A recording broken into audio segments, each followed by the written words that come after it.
If the shoe were on the other foot, surely, no one in this committee would justify the pardoning of people who committed treason, who led to the injury of over 100, perhaps 200 people, who led to the deaths of the officers to which the sponsor referred. Surely, we have not gotten so low that we rationalize insurrection. I will tell you, as somebody who was not on the floor, but was with both Republican leaders from the Senate and the House and Democratic leaders from the House and the Senate, that there was universal outrage and condemnation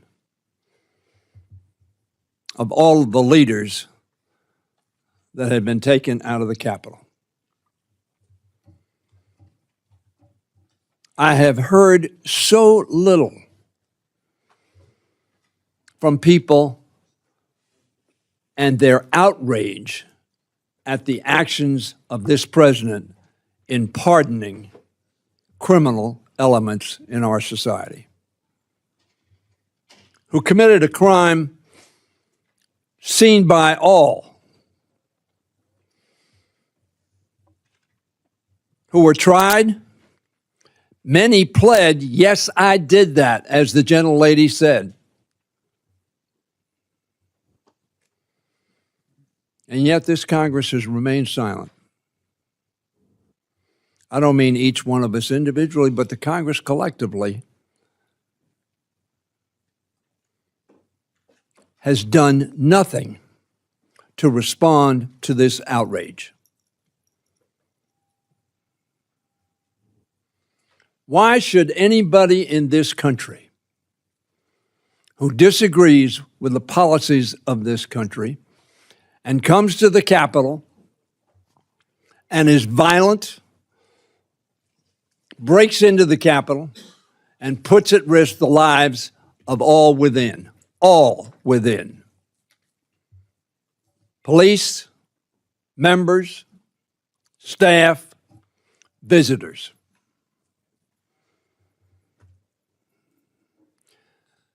Now, this amendment could have been more precise. I understand that. And an individual was cited.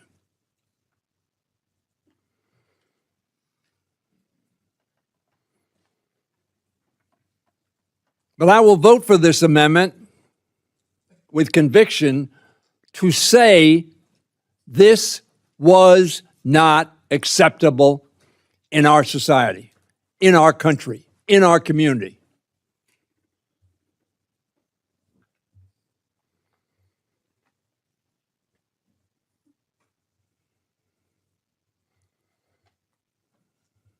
I thank the gentlelady for offering the amendment so that we have an opportunity to say to America, this is not our country. This is not acceptable. This will not be sanctioned.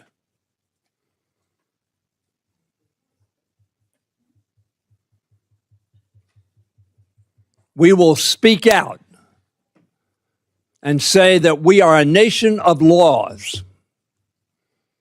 And when the President of the United States invites people to the Capitol of the United States, speaks to them and urges them to go down and stop the steal, which did not occur, and fight like hell. That is incitement to violence. That is in and of itself a crime.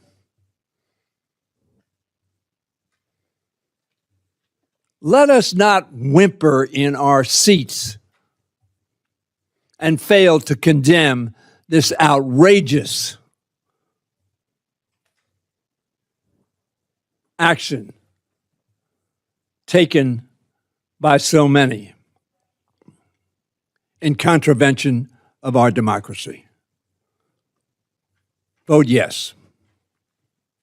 At a House Appropriations Committee markup held just before the congressional recess, Representative Steny Hoyer, Democrat, Maryland, voiced strong support for legislation that would bar anyone who participated in the January 6th attack on the U.S. Capitol from ever working in the federal government. Hoyer, the former House Majority Leader, did not mince words in describing the events of January 6th as treasonous and violent. He reminded his colleagues that the attack led to the injuries of well over 100 people, possibly close to 200, and contributed to the deaths of police officers who were tasked with defending the Capitol. For him, the idea of offering pardons to such individuals was unimaginable, and he warned the committee against normalizing or excusing behavior that placed the very foundation of American democracy at risk. Drawing from his own experience on that day, Hoyer recalled being with both Republican and Democratic leaders after they had been evacuated from the chamber. In that tense moment, he said, there was universal outrage from leaders of both parties. No one attempted to rationalize the violence or downplay what had occurred. Yet, he pointed out, in the months since, Congress as a body has remained disturbingly quiet. While many of the rioters openly admitted their crimes, pled guilty, and were convicted, Hoyer noted that the institution itself has not shown the level of accountability that such a brazen attack demanded.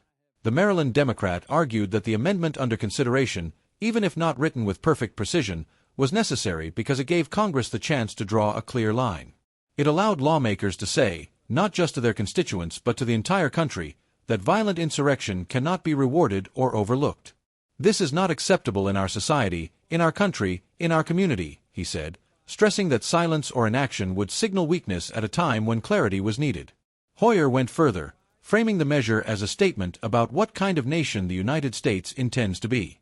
To him, the issue was larger than one amendment. It was about reaffirming that America is governed by laws and not by the whims of individuals who resort to violence. He specifically rebuked the role of former President Donald Trump, who, on the morning of January 6th, urged his supporters to march to the Capitol and to fight like hell. Hoyer characterized those words as direct incitement to violence, pointing out that such rhetoric, coupled with the false claim of a stolen election, created the conditions for the insurrection. The lawmaker also questioned what kind of precedent would be set if rioters were later allowed to hold federal positions. Allowing those who had stormed the Capitol to serve in government, he argued, would erode public trust and give the impression that violent defiance of lawful authority comes without consequences. Why should anybody in this country who disagrees with the policies of this country and comes to the Capitol violently, breaks into the Capitol, and puts at risk the lives of all within, police, members, staff, visitors, believe that this will be sanctioned? He asked. His remarks served as both a defense of the amendment and a broader call for accountability. He pressed his colleagues to avoid what he described as whimpering in our seats, and instead speak with conviction against the attack. For Hoyer, voting yes was about more than punishing individual offenders. It was about sending a message to future generations that democratic institutions will not be overrun without consequence. By the end of his remarks, Hoyer left little room for doubt about his position. This was not acceptable. This will not be sanctioned. We are a nation of laws, he declared, urging fellow lawmakers to back the amendment and show Americans that Congress was capable of standing up for democracy in the face of violent defiance.